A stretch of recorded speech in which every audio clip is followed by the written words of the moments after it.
Chubop, chubop, my baby. Chubop, chubop. Hello, stranger.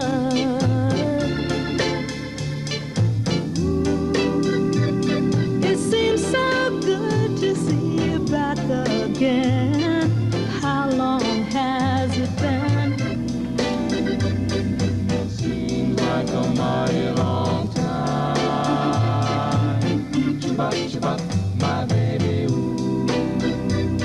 It seems like a mighty long time. Hello, I'm Leo McGuire with KCNC Channel 4 in Denver, Colorado. Just over 20 years ago, we did a report on East High School when it was named one of the most outstanding educational institutions in the nation by Atlantic Monthly magazine. Excellence in education has always been a cornerstone here at East, in this tradition-bound institution dating back to 1877.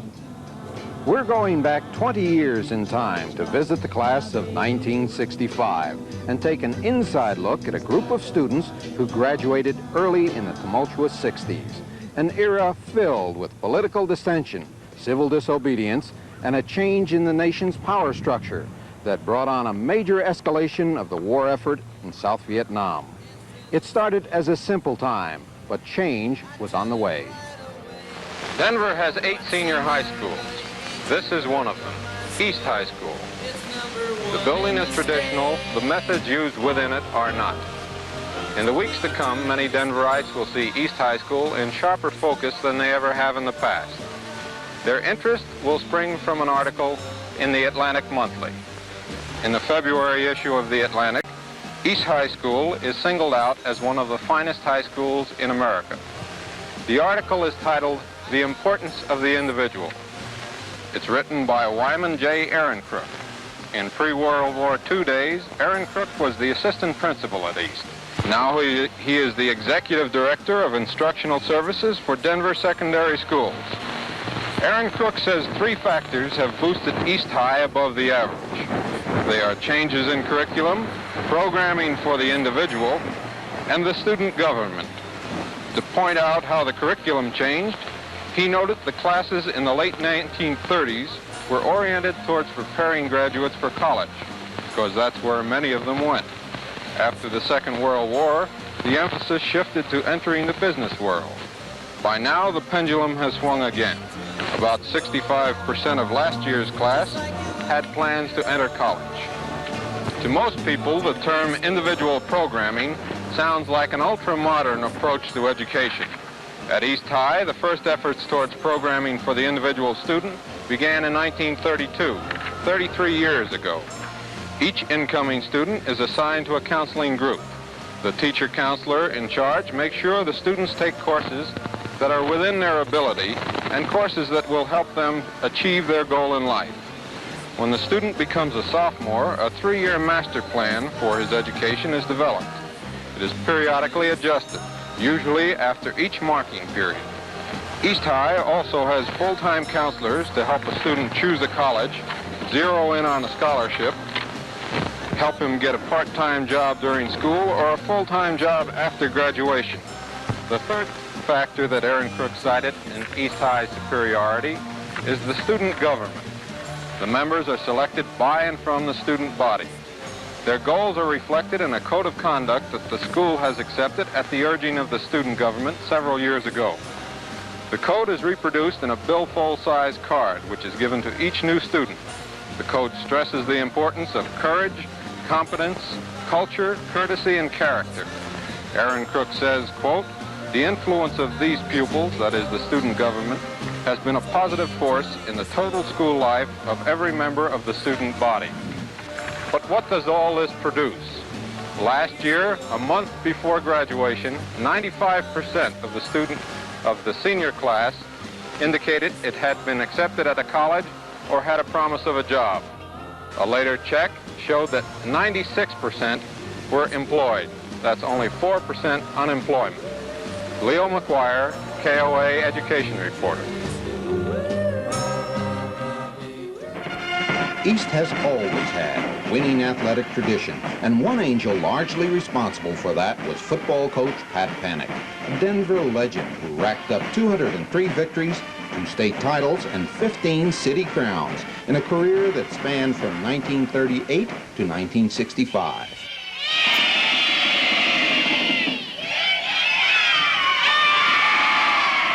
I think the thing I remember the most about Coach Panic was the expression, "Hell's fire."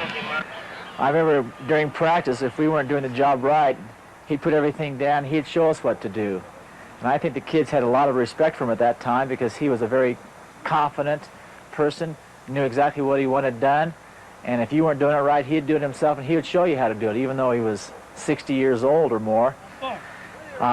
Everybody wanted to play for him. I think that he just had that awe about him that had the mystique that everybody liked playing for him and didn't want to, felt bad if they didn't perform for him.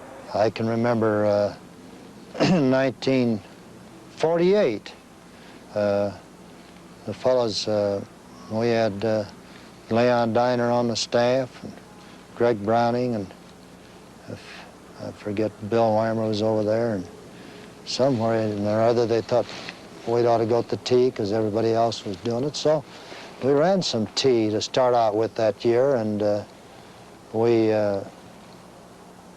lost the first 2 ball games. They were close, but we lost them. And I just said, well, that's enough of that for me, and I put them back into the single wing, and that's, from that time on, that was in '48, we lost the first 2 ball games. We never lost another ball game. I don't know what year we lost, but we won 44 consecutive league games, you know.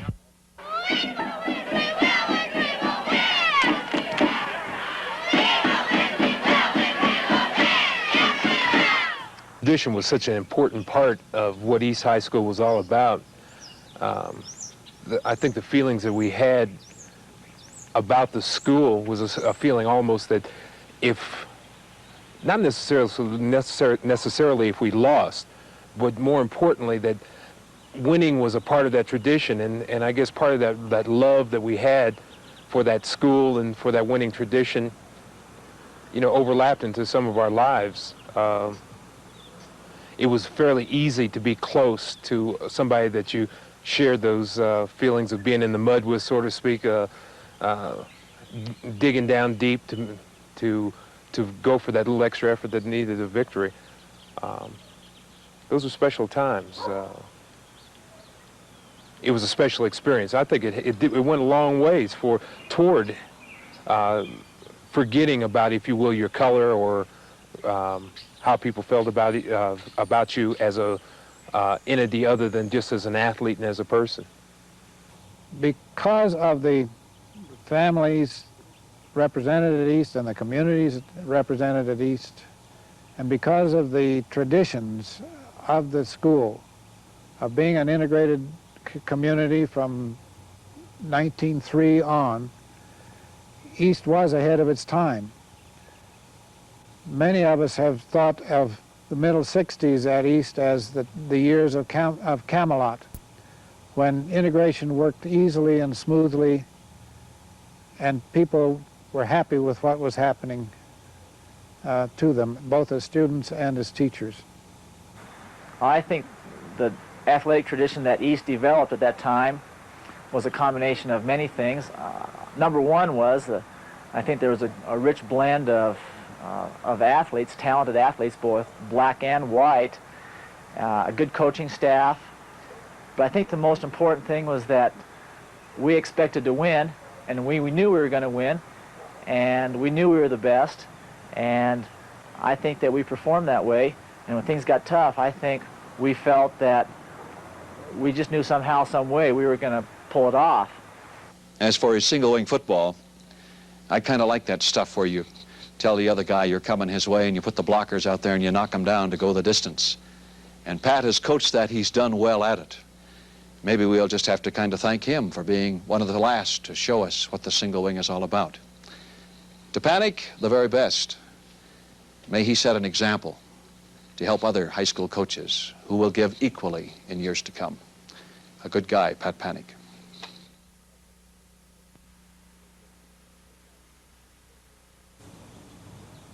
The assassination of President John F. Kennedy on November 22, 1963, left the nation stunned.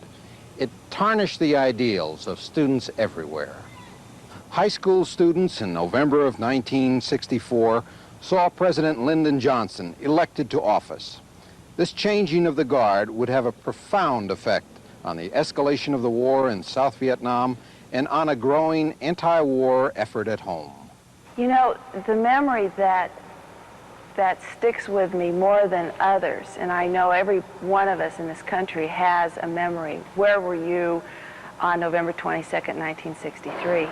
And because I was down in the armory, having been a ROTC honorary cadet, and the commandant of the forces, the ROTC forces, came into the office there and said, "Lower the flag to half-mast." And he addressed his student ROTC members, and it was a very poignant, definitely, indelibly memorable moment. Anybody here seen my old friend John? Can you tell me where he's gone? He freed a lot of people, but it seemed the good they die young. I just looked around and he's gone. Didn't you love the things that they stood for? Didn't they try to find some good for you and me? And we'll be free someday soon. He's gonna be one day. Anybody here seen my old friend Bobby? Can you tell me where he's gone? I thought I saw him walking up over the hill with Abraham and Martin and John.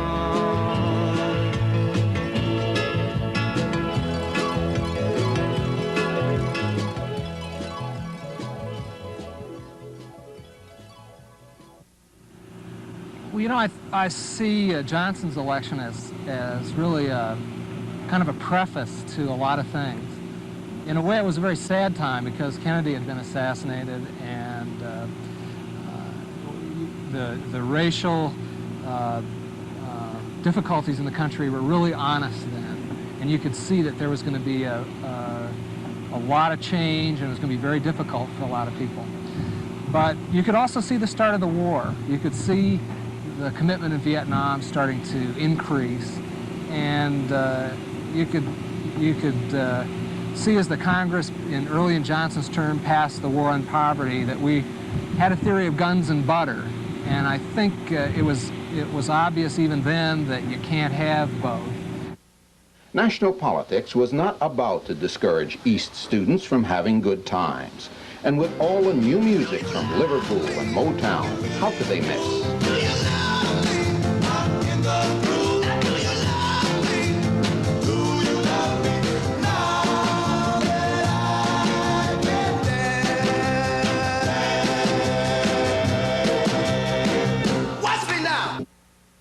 I think my years at East High School really provided me with some strength for the business world and for my life right now. I lived on the boundary, and I could have gone to either East or Washington, and I picked East. And I have a lot of friends who picked Washington, and it's amazing, because every single one of those kids, every single one of those who picked George Washington are now wimps. I am so happy I picked East. I came to East from an all-white junior high school. I would tend probably to call it an elitist junior high school as well, and found a much different atmosphere at East than what I had encountered at Hill.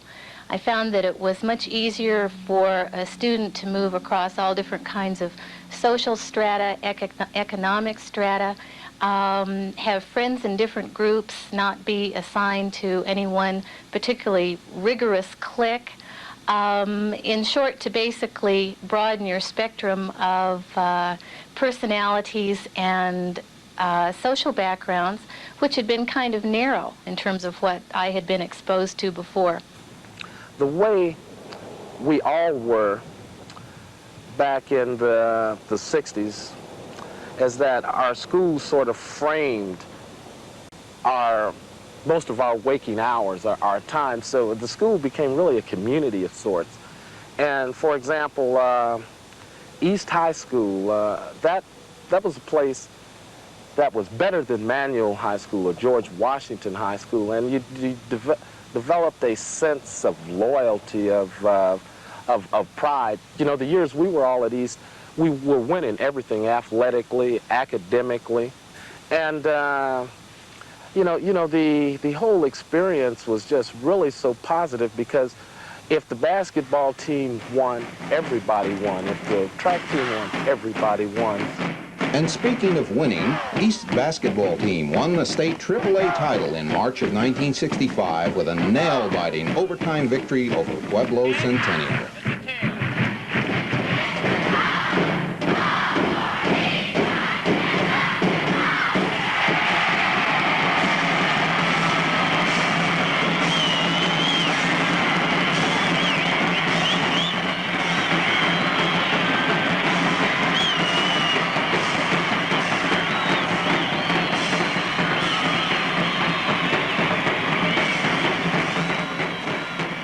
Does truancy seem to rise and fall with the seasons? Does spring fever bring on more truant students? Not so much. As a matter of fact, here in our school in the springtime, there's less truancy than there is perhaps in the early fall and in the winter.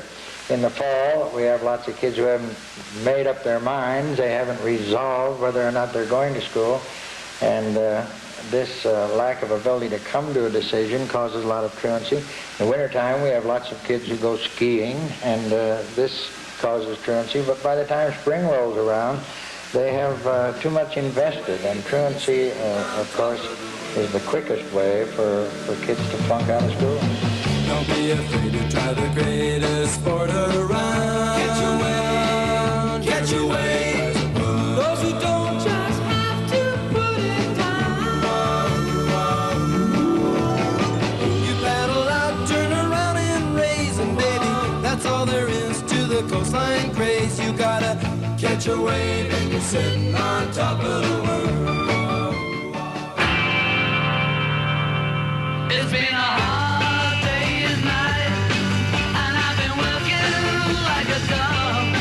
It's been a hard day's night, I should be sleeping like a log. But when I get home to you, I find the things that you do will make me feel alright.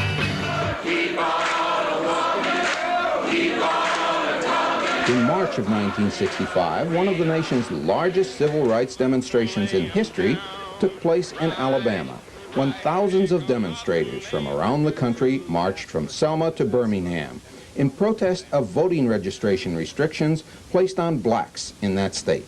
Beat me in the sides and then hide your blow. Oh, sir, I don't need to leave. We've come to register to vote. You beat us but refuse to register. What kind of people are you? Selma represented like a watershed. I think that sort of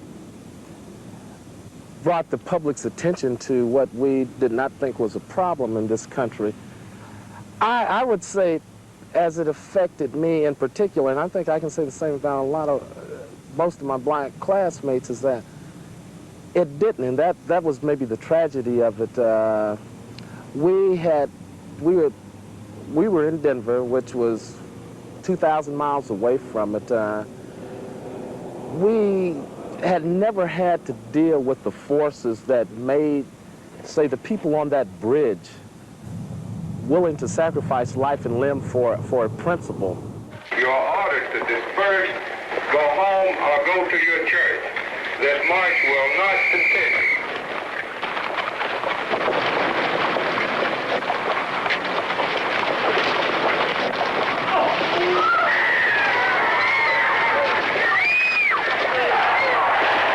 Came from the right with their billy clubs, and from the left with their nightsticks, and some of them had tear gas. Some of them were on horses. They overran us, they knocked us down, they beat us down to the ground was bloody, and I became unconscious. And the area where most of the hate existed was in the downtown section. We passed a large hotel where the Rotary Club was meeting that noon. They came out on the balcony, and the words they hurled down at us, as if nigger isn't enough, the nasty and vicious adjectives that were placed in front of it. It's just another world.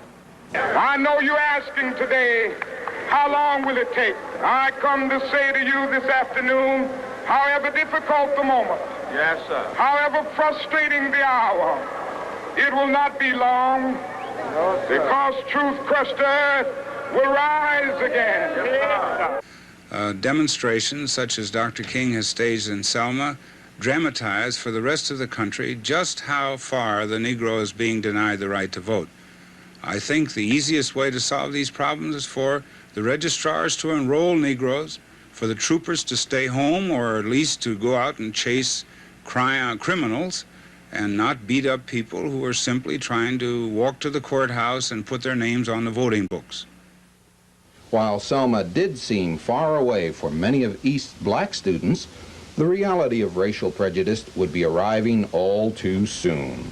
Sterling was a rude awakening.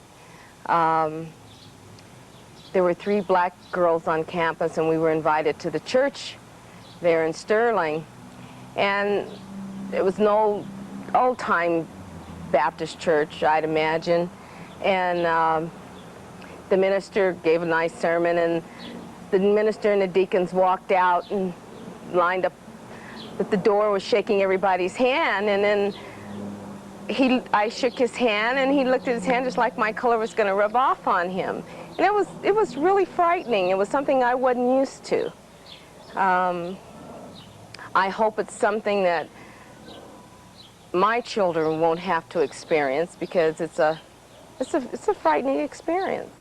I think one of the most significant aspects of my experience at East racially was that I never felt the sense of inferiority that so many blacks are led to feel in this country. In fact, I was valedictorian at East, and was top of a lot of things, and was appreciated for my worth and my value. And I think that the fact that I was considered for my value has helped me to this day to not suffer that sting of racism, the sting of being labeled as inferior.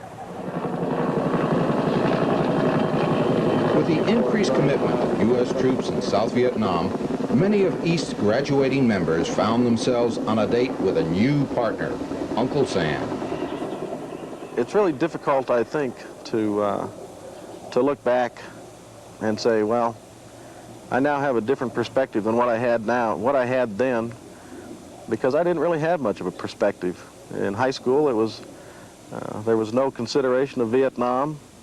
In Vietnam, there was the mere basics of life. You didn't think about what was happening in the Paris peace talks. You didn't think about what the military might be doing at a higher echelon. And you didn't think about anything but whether or not you were going on patrol that night, and whether or not you had enough sea rations or enough ammunition to get you through the next 2 weeks or 3 months, however long you had to spend out in the bush.